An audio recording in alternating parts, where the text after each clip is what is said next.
बिस्मिल्लाहिर्रहमानिर्रहीम। अस्सलाम वालेकुम नाज़रीन, मैं हूँ साकिब बशीर। नाज़रीन, आज एक दफ़ा फिर बात करेंगे नूर मुक़द्दम कत्ल केस से मुतल्लिक। तीन जो दरख्वास्तें थीं उनसे मुतल्लिक बड़ा फ़ैसला जो है वो एडिशनल सेशन जज अता रबानी ने वो जारी कर दिया है। तीनों दरख्वास्तें, उन पर दलाइल हुए, उनकी दरख्वास्तों में क्या लिखा गया था ये सारा आपके सामने रखा था मैंने। इससे कबल जो सिकंदर ज़ुल्करनैन सलीम है, जिस वक्त ये दरख्वास्तें दायर हुई थी तो उनके जो सिग्नेचर भी मौजूद थे, उनके जानिब से जो उनके लीगल टीम के जो लोग हैं वो दरख्वास्तें दायर करके गए थे, लेकिन आज वो ख़ुद पेश नहीं हुए थे। उसके पीछे भी कुछ वजूहात हो सकती हैं उनकी, क्यों जो है शहरयार ख़ान को दरख्वास्तें जो है उन पर आर्गूमेंट्स देना पड़े। लेकिन अब ये ख़बर आ रही है कि तीन दरख्वास्तें जिनमें IG इस्लामाबाद के ख़िलाफ़ अप्रोप्रिएट ऑर्डर्स जारी करने के हवाले से दरख्वास्त थी, इस दरख्वास्त को ख़ारिज कर दिया गया है।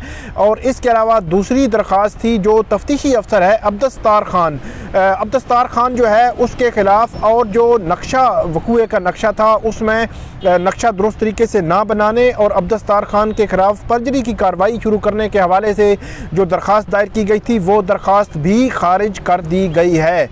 और तीसरी जो दरख्वास्त थी वो थी जो इसमें जो मोबाइल नंबर था उसका पता लगाने, उसकी रिकॉर्ड जो है वो तलब करने और उसके अलावा उसकी ओनरशिप का मालूमात करने से मुतल्लिक जो दरख्वास्त थी उस दरख्वास्त को भी खारिज कर दिया गया है। इसके पीछे क्या वजूहात हो सकती हैं? अदालत ने जो आज ही ये फ़ैसला महफूज किया था और बुनियादी तौर पर दरख्वास्तें थी क्या और क्या चाह रहे थे, इसके पीछे बुनियादी जो पॉइंट है क्यों इस स्टेज पर दरख्वास्तें जो है वो दायर हुई और उस पर आगे जो है वो फर्दर कार्रवाई जो है वो नहीं बढ़ सकी, कोई मामला हो नहीं सका। तीनों दरख्वास्तों की अगर बात की जाए तो IG इस्लामाबाद के ख़िलाफ़ दरख्वास्त थी, उसमें जो दरख्वास्त में मौक़िफ़ लिया गया था वो ये था कि IG इस्लामाबाद ने 25 जनवरी की जो समात थी उसकी 26 जनवरी को वजाहत जो जारी की थी। ट्विटर अकाउंट उनके उस पर पूरी वजाहत आई थी, उनमें सवालात जवाबात भी थे, कन्फ्यूजन थी कुछ चीज़ों में जो पिछले दिन रिपोर्ट हुई थी मीडिया में, तो उस पर वजाहत जारी की गई थी। तो ये वजाहत जारी करने और उसके हवाले से ये कहा गया था कि उन्होंने प्रेस कॉन्फ्रेंस की है तो उनके ख़िलाफ़ अप्रोप्रिएट ऑर्डर जारी किए जाएँ। आज जब निसार असगर जो मुद्दई के वकील हैं शौकत मुक़द्दम के, उनकी जो लीगल टीम है शाह खबर साहब की, उनकी लीगल टीम का हिस्सा है, वो पेश हुए थे अदालत के सामने। तो उन्होंने अदालत के सामने ये मौक़िफ़ रखा था कि IG इस्लामाबाद के हवाले से तो जो बात है वो डेफिनेटली करेंगे जो पब्लिक प्रोसिक्यूटर हैं हसन अब्बास।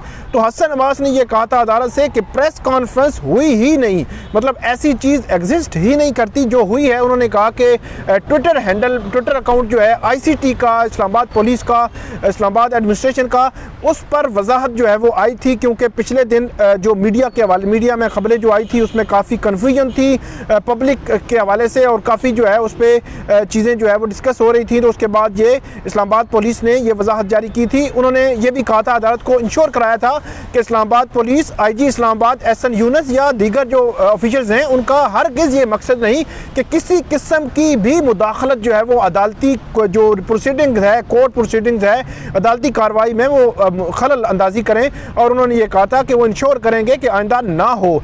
तो ये दरख्वास्त थी। इस पर फिर जो शहरयार आए थे तो उन्होंने अदालत के सामने ये पॉइंट रखा था कि अदालत जो IG हैं उनकी जानिब से मुदाखलत करने की कोशिश की गई है, तो अदालत इस हवाले से अप्रोप्रिएट ऑर्डर जारी करे।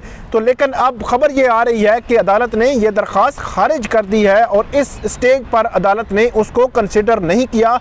इस स्टेज से मेरी मुराद ये है कि अब ट्रायल जो है अपनी कंक्लूजन की तरफ बढ़ रहा है, अपने इख्तिताम की तरफ बढ़ रहा है।